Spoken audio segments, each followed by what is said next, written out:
একাদশ শ্রেণীর প্রথম অধ্যায় স্বাস্থ্যরূপে ভূগোল থেকে দেখো কিছু যে এমসিকিউ অন্য একটি ধরন। এই এ এবং বি এ গ্রন্থের নাম আর রচয়িতা সেইগুলো তোমাকে সাজিয়ে করতে হবে। আমি শুধু বিষয়টাকে একটা উপস্থাপন করছি। দেখো তাহলে এইখান থেকে ফার্স্টে কসমস কার লেখা? কসমস হচ্ছে তোমার হামবোল্টের। তারপর হচ্ছে এরোডকুন্ড হচ্ছে তোমার কার্ল রিটার। নেচার অফ জিওগ্রাফি হচ্ছে তোমার হাডসনের। আর জিওগ্রাফিয়া তোমার হচ্ছে টলেমি। তাহলে এইখানে যখন নিচের অপশানে এ বি সি ডি, তাহলে এ সমান তোমার কোনটা পেলাম? এ সমান 3, ঠিক আছে। বি সমান পেলাম 1, সি সমান পেলাম 4, আর ডি সমান পেলাম 2। যেখানে অপশানে থাকবে সেইটাকে তোমার টিক মারতে হবে বা গোল পাকাতে হবে। এটা একটা গেল। 2 নম্বরটা দেখো, প্রাকৃতিক বিজ্ঞানের শাখা আর ভূগোলের শাখা। 4টে ABCD আর এদিকে দেখো গণিত ও জ্যামিতিকে বলা হয় কার্টোগ্রাফি। মেটেরোলজি হচ্ছে তোমার জলবায়ুবিদ্যা। আর পেডোলজি হচ্ছে তোমার মৃত্তিকাবিদ্যা। আর জিওলজি হচ্ছে তোমার ভূমিরূপ বিদ্যা। আরও একটি দেখো, বাম পক্ষ ডান পক্ষ ভূগোলের শাখা আর উক্ত শাখার জনক। ভূমিরূপ বিদ্যার জনক বলা হয় WM ডেভিসকে। মৃত্তিকা বিজ্ঞানের জনক বলা হয় ডকুচেভকে। আর আধুনিক জলবিজ্ঞানের জনক বলা হয় হটনকে, RE হটন। আর জীবভূগোলে হচ্ছে R ওয়ালেসকে বলা হয়। তারপরে আর একটা দেখো, ভূগোল ও চিন্তাবিদ তার ধারণা। কার্ল রিটার দিচ্ছে, আলেকজান্ডার ভন হামবোল্ট, এলেন শ্যাম্পেল আর ভিদাল দা লাপ্লাস। তাহলে কার্ল রিটার এখানে হচ্ছে তোমার কার্ল রিটার করবে আঞ্চলিক ভূগোল। আলেকজান্ডার ভন হামবোল্ট হচ্ছে প্রণালীবদ্ধ ভূগোল।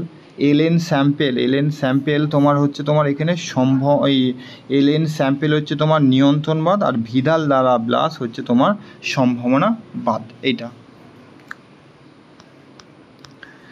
আলোচনার বিষয় ও ভূগোলের শাখা। তাহলে প্রথমে দেখো সাইক্লোনের উৎপত্তি তোমার হচ্ছে জলবায়ুবিদ্যা। নদী হিমবাহে প্রভৃতির কার্য তোমার হচ্ছে ভূমিরূপ বিদ্যা। আর মৃত্তিকার উর্বরতা হচ্ছে মৃত্তিকা ভূগোল। আর ভৌম জলের দূষণ হচ্ছে তোমার ভূজলবিদ্যা। নিম্নলিখিত ফাঁকা অংশে কোন শব্দ দুটি সর্বাধিক প্রযোজ্য? তাহলে এখানে ভূতত্ত্বের সাথে ভূমিরূপ বিদ্যা, যেটা তোমাকে 2 নম্বরে করতে হবে। মেটোলজি আর এখানে তোমার দিয়েছে সমুদ্র বিজ্ঞান কার সাথে অন্তর্ভুক্ত? তাহলে প্রথমে মেটোলজি জ্যোতির্বিদ্যায় নয়, আবহাওয়া বিজ্ঞানের সাথে অন্তর্ভুক্ত, ঠিক আছে। আর জলবায়ুবিদ্যাও এখানে দেওয়া রয়েছে। আর সমুদ্র বিজ্ঞান হচ্ছে ভূজলবিদ্যা।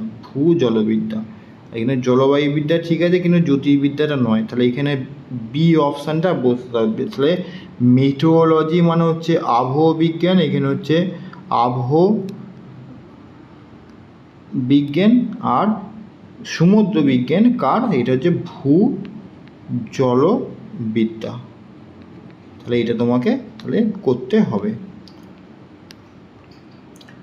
তারপরে আবার একটা ফাঁকা স্থান দিয়েছে, দেখো একটা ফাঁকা স্থানে দেখে নাও। এখানে এরটা দিয়েছে কোশ্চেন মার্ক, নিচে দেওয়া আছে ভি অনুচিন, 2-এ দেওয়া আছে কার্ল রিটার হচ্ছে আঞ্চলিক ভূগোল, আর্নেস্ট হেকেল হচ্ছে ইকোলজি, জীব ভূগোলের কোশ্চেন মার্ক। তাহলে ভি অনুচিন তোমার এখানে কি করবে?